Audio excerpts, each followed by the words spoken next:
समय, एक लंबा समय गुजरा है। बिल्कुल, भोपाल से हमारे साथ शैलेंद्र भदौरिया भी जुड़ गए हैं। शैलेंद्र का रुख करेंगे। शैलेंद्र, भोपाल जल्द ही पुलिस लेकर पहुंचने वाली है अर्चना को, लेकिन भोपाल में अब जब पहुंचेगी उसके बाद परिवार वाले भी क्या वहां पर मौजूद होंगे और किसी तरह से किसी का भी कोई संवाद हो पाया है? देखिए, बिल्कुल आपने ठीक कहा कि देखिए अर्चना तो जरूर मिल गई है, लेकिन अपने पीछे कई सवाल अभी छोड़े हुए हैं जिनका जवाब मिलना अभी जीआरपी को बाकी है। आपसे कुछ देर बाद जीआरपी भोपाल लेकर पहुंचेगी और ये वो जो जीआरपी थाना है जो पिछले 12-13 दिन से विशेष चर्चा का केंद्र भी रहा है और यहाँ पर खासी हलचल भी देखने को मिली है, क्योंकि जिस तरीके से अर्चना जब नर्मदा एक्सप्रेस से निकली थी तो भोपाल के बाद ही उसकी आखिरी लोकेशन आई थी और भोपाल जीआरपी तब से ही लगातार उसकी तलाश कर रही थी। लगभग कई सैकड़ा जो है वो सीसीटीवी देखे गए, इसके अलावा 50 किलोमीटर का जंगल का इलाका, खासकर ट्रैक के किनारे का इलाका पूरा सर्च किया गया और उसके बाद जिस तरीके से राम तोमर के बारे में जानकारी लगी और उसके बाद उसको जब हिरासत में लिया गया, पूछताछ की गई तो कई खुलासे हुए और उसके बाद जो है वो जीआरपी पुलिस जो है अर्चना तक पहुंची है। लेकिन कई सवाल हैं कि अर्चना आखिर लखीमपुर खीरी तक कैसे पहुंची, क्या उसके साथ कोई अनहोनी हुई थी, कोई घटना हुई थी उसके चलते वो वहां पहुंची या फिर वो जानबूझकर वहां पर गई थी। इस तरह के कई सवाल जो है वो अभी जीआरपी पुलिस को उसका इंतजार है। हालांकि देखिए कल जिस तरीके से जब ये बात सामने निकल कर आई थी कि अर्चना ने अपने परिवारजनों से बात की, उसके बाद जीआरपी एसपी है राहुल लोढ़ा, उनका साफ तौर पर कहना था कि जो अर्चना है वो पूरी तरीके से सुरक्षित है, जीआरपी के संपर्क में है, जल्दी उसको दस्तयाब कर लिया जाएगा। और जिस तरीके से देर रात तक ये खबर आई कि लखीमपुर खीरी जो नेपाल का बॉर्डर है वहां पर उसको बरामद किया गया है, तो अब बताया जा रहा है कि जीआरपी की टीम जो है वो वहां से उसको लेकर निकली और किसी भी वक्त राजधानी भोपाल के जीआरपी के जो थाने हैं वहां पर पहुंच सकती है और सारी पूछताछ जो है वो यहीं पर होगी, क्योंकि ये जानना बहुत जरूरी है कि आखिर ऐसा क्या घटनाक्रम रहा कि 12 से 14 दिन लगभग गुजर गए और अर्चना ने घर वालों से संपर्क नहीं किया और पुलिस को भी वो नहीं मिली, क्योंकि पहले कई तरह की आशंकाएं जाहिर की जा रही थी कि जहर खुरानी तो उसके साथ नहीं की गई है, कोई अनहोनी तो नहीं हुई और यही कारण है कि जीआरपी मध्य प्रदेश की टीम ने न केवल शैलेंद्र, और चूंकि पहले जब आपसे बातचीत हुई थी तो इस बात की भी चर्चा हुई थी कि इस तरह की कोई घटना यदि ट्रेन में घटी होती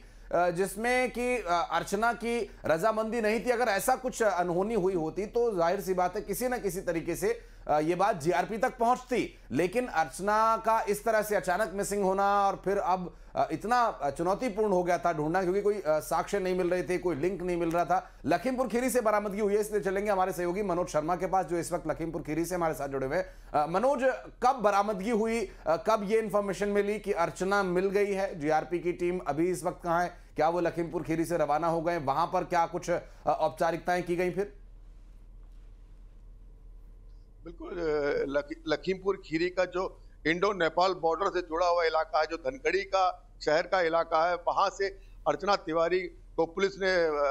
इंदौर पुलिस ने बरामद किया है, जो भोपाल की जीआरपी पुलिस थी लोकल पुलिस के सहयोग से जो बॉर्डर के जो इलाके से उसको बरामद किया। अर्चना तिवारी लगातार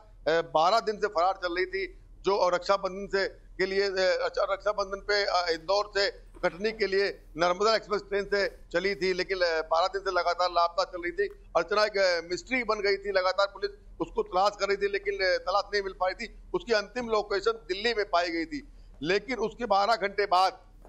12 से 14 घंटे के बाद बताया जा रहा है कि सूत्रों ने बताया है कि अर्चना तिवारी ने अपना जो इंस्टाग्राम आईडी को एक्सेस किया था अपने मोबाइल से, उसके बाद पुलिस को उसकी लोकेशन ट्रैक हुई है और उसके पुलिस ने जब अपने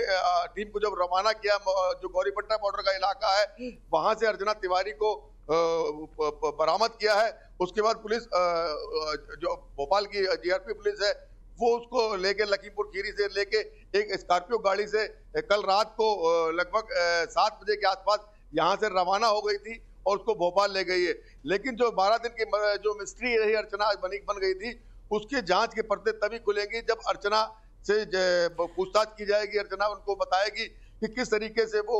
भोपाल इंदौर से मनोज, लेकिन सबसे बड़ी बात है कि लखीमपुर खीरी से मिली है अर्चना, किस अवस्था में मिली है, कहां मिली है, किसी के साथ मौजूद थी? क्योंकि इंस्टाग्राम एक्सेस वो कर रही थी, यानी कि इंस्टाग्राम तो वो चला रही थी, मोबाइल उसके पास था, तो क्या अपनी मर्जी से यहां पर पहुंची है? इसके बारे में कोई जानकारी आपके पास मनोज? बिल्कुल, जिस तरीके से जिस हालत में मिली है, जो जैसे सूत्र बता रहे हैं कि उसने इंस्टाग्राम आईडी को एक्सेस किया है और 29 साल की जो पढ़ी लिखी लड़की है, जो कानून की जानकार है, और उसका जो जांच कर रही थी लगातार, उसको जो पुलिस ट्रैक कर रही थी, ट्रैक नहीं कर पा रही थी उसने जो छोटी सी गलती की है, जो इंस्टाग्राम आईडी अपनी चलाई है, उसके जरिए उसकी लोकेशन मिली है। और जिस तरीके जो चीजें सामने आ रही है, जो अब तक के जानकारी सूत्र बता रहे हैं कि जो अर्चना तिवारी कहीं ना कहीं किसी को कोई जोर दबाव में नहीं गई बताई जा सकती, क्योंकि उसने इंस्टाग्राम आईडी चलाई है, तो इसका मतलब उसके पास उसका मोबाइल यूज कर रही थी, इस्तेमाल कर रही थी, तो वो अपने आप भी वहां जाने की संभावना, लोगों की मदद तो ली होगी, लेकिन उसकी मर्जी कहीं ना कहीं सम्मिलित जरूर रही होगी, क्योंकि लगातार वो गायब रही है, परिवार को नहीं बताया। कहीं ना कहीं जिस तरीके से जो लोग और सूत्र वहां की जानकारी दे रहे कि अर्चना तिवारी के साथ एक लड़के को भी देखा गया था। जी मनोज, मैं लौटूंगा आपके पास। शैलेंद्र हमारे सहयोगी भोपाल से इस वक्त जुड़े हैं। शैलेंद्र, बहुत सारी कड़ियां अभी भी जुड़ना बाकी है, जैसा कि मनोज बता रहे हैं कि आखिरी लोकेशन दिल्ली पता चली थी, फिर जो इन्फॉर्मेशन मिली उसके अनुसार से भोपाल उसकी आखिरी लोकेशन थी, फिर वो यहाँ से क्या दिल्ली गई या भोपाल से ही उसने लखीमपुर जाने का रास्ता पकड़ा और किन परिस्थितियों में पकड़ा। जैसा कि मनोज ने आशंका जाहिर की कि वहां के कुछ लोग बता रहे हैं कि कोई लड़का भी था, कोई शख्स भी था, तो ये सारे सवाल जो हैं अभी इनका जवाब मिलना बाकी है। आप लोग नजर बनाए रखिएगा और